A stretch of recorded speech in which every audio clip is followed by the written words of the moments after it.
Je ne me trompe pas. Voilà. Donc on est comme à Gravelines ici, comme à Gravelines et Grande-Sainte. Ils ont 6 réacteurs. Là. Comment? Ils ont 6 réacteurs, mais on n'en a que 2. Hein. On est exactement comme à Gravelines. Tout va bien. Tout va bien. Non, mais enfin quand même, ça fout la trouille, quoi. On est exactement dans le même cas de figure. Ça peut indigner, ça peut être exact. On peut se retrouver dans le même cas de figure que Brigitte et que Jean-Paul et moi, on est depuis qu'on est allé à Fukushima, on est dans cet état où on dit. Alors cette colère, elle nous donne, vous savez, c'est comme le feu sous la chaudière, quoi. Hein, on est là, enfin c'est pas une colère, on peut pas laisser ça aux mains des prédateurs. On ne peut pas laisser ça aux mains, excusez-moi des mots un peu raides, de la force obscure, parce que moi je pars du principe que ça c'est pas très bienveillant. Et au contraire, on doit mettre en lumière, comme le pot-au-feu, on enlève le gras et puis après on a le meilleur. Donc vous avez raison, mais alimentons-nous de ça, mais après, une fois qu'on fait reposer tout ça, on avance. Mais il ne faut pas lâcher.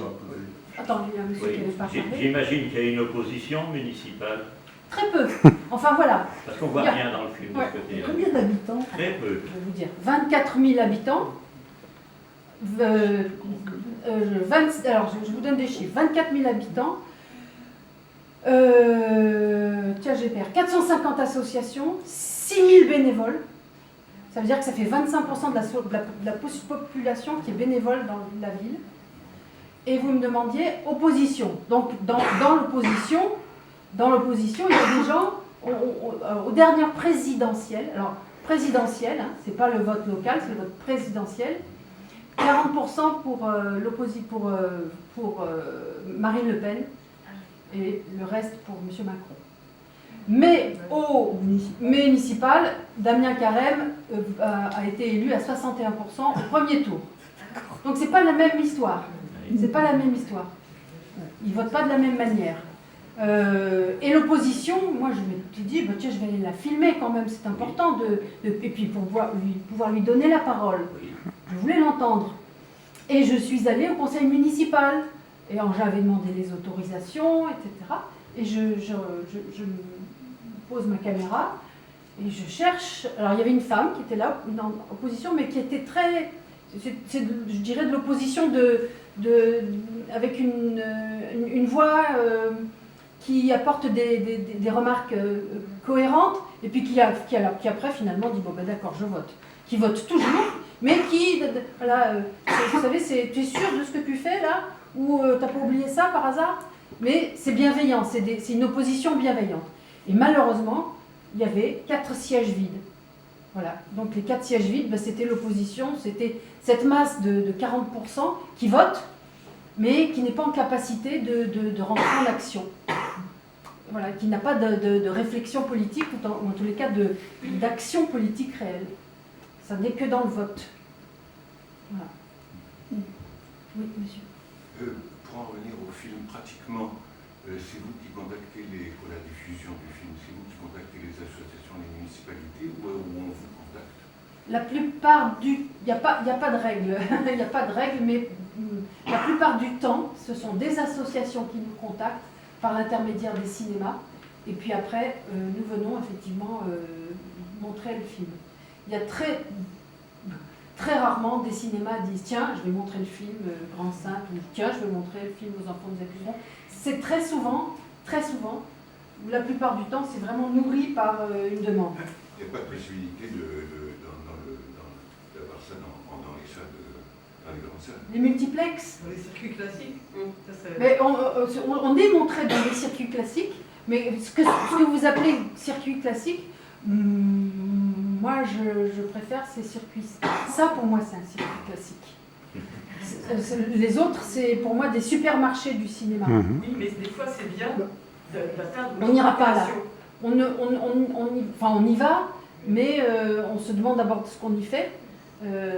Certes, tout d'un coup, on voit son film en grand, c'est extraordinaire, mais c'est magnifique ici hein, aussi.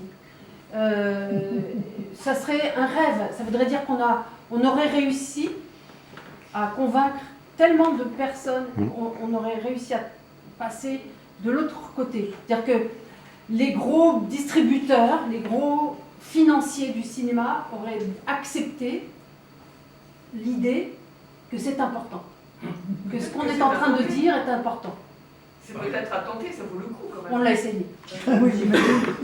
On l'a essayé. Et la télévision, La télévision, alors jusqu'à présent, nous étions préachetés par Canal+. Tous nos films étaient préachetés par Canal+, c'est-à-dire qu'ils nous permettaient de financer le film jusqu'à maintenant, hein, jusqu'à ce dernier film. Et puis ce film-là, on nous l'a refusé, j'ai demandé, mais en même temps, avec Jean-Paul, on s'est dit, finalement, ça ne nous ennuie pas trop de ne plus être financé par Canal+. Parce que voilà, Monsieur Bolloré et nous, on est un peu... Voilà.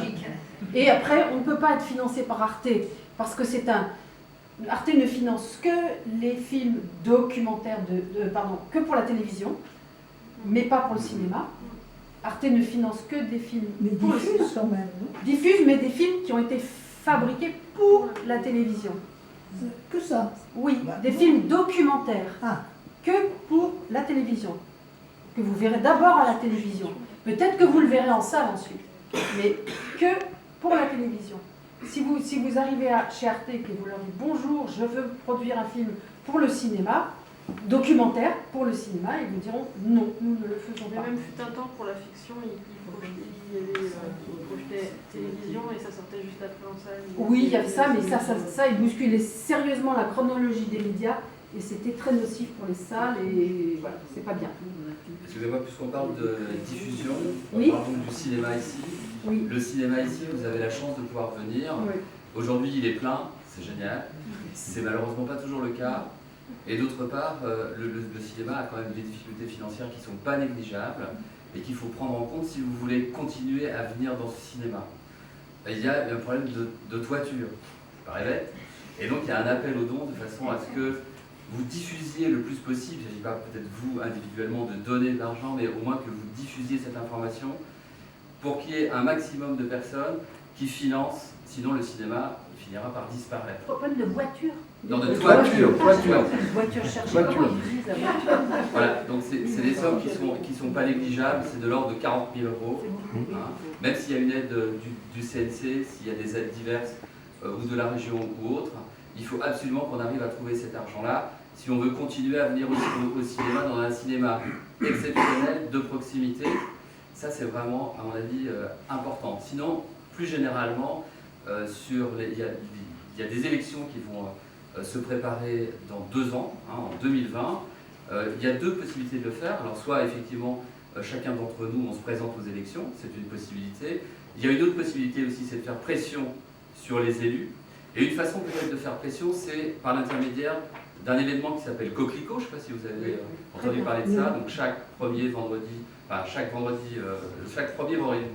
de mois, vous avez la possibilité d'aller par exemple à Donne-Marie, devant la mairie de Donne-Marie, pour se réunir, pour discuter, pour voir comment on peut agir collectivement et peser aussi, mettre d'abord sur la place publique tous les moyens qu'on peut mettre en œuvre, notamment par exemple pour inciter nos élus à avoir une démarche bio dans les cantines, ce qui est possible avec des produits qui sont locaux. Il y a des maraîchers, il y a aussi par exemple des terres agricoles qui appartiennent à certaines communes, notamment à Donne-Marie-Dontilly. Il y a 40 hectares qui appartiennent à la commune, enfin, indirectement à la commune. Et il y a la possibilité donc de les utiliser à terme. À la fin des baux, hein, on a la possibilité de faire en sorte que d'autres, plutôt que des céréaliers, soient des maraîchers par exemple bio qui viennent s'installer. Il y a du pain aussi bio qui va bientôt arriver sur le marché par les 2 AMAP qu'on trouve à Toussac et puis à Thénisy. Donc il y a une possibilité quand même de pouvoir faire quelque chose concrètement à très court terme. Donc je vous invite tous à venir. Je crois que la première séance c'est le 1er ou le 2 novembre. Le 2 novembre, devant la mairie de Donne-Marie. J'espère qu'on sera nombreux. À 18h30. Et venir nombreux au cinéma. Je crois que c'est 18h30. Ouais, 18h30. Moi, je vais me faire fort de partager votre financement participatif, c'est ça? Mais en revanche, je veux bien que vous me donniez les liens et tout ça, si ça peut vous aider. Et pour ce qui est des coquelicots, une petite anecdote, non, 2 anecdotes. Si Barjac aujourd'hui est si Grande-Sainte est aujourd'hui en bio, c'est parce qu'il y a 10 ans, ouais, c'est parce que Damien Carême, nos enfants nous accuseront, et qu'il est passé au bio grâce à ce film. Il en parle. Ouais, et autre chose, nous, avec Jean-Paul, ça fait 10 ans effectivement qu'on se bat, nous, avec notre moyenne municipalité de 1800 habitants, CSP+, voilà, bon revenu, tout va très bien, petite maison individuelle partout. Effectivement, nous sommes, comme vous, entourés d'exploitants du sol, des exploitants, des destructeurs de nos sols. Et depuis 10 ans, on travaille la mairie. On a toujours, il y a même aux dernières élections, on nous a dit qu'on était fous. Et de dire bio, c'était un gros mot, quelque chose de très vulgaire et qu'on ne pouvait pas dire aux gens de passer au bio alors qu'ils n'en avaient pas les moyens. Alors que ces mêmes personnes doivent probablement partir en vacances au bout de la terre, mais non, manger bio à la cantine pour leurs enfants, ça n'était pas possible. Mais au bout de 10 ans, nous y parvenons. Au bout de 10 ans, on est en train de toucher, on commence à faire changer la mairie.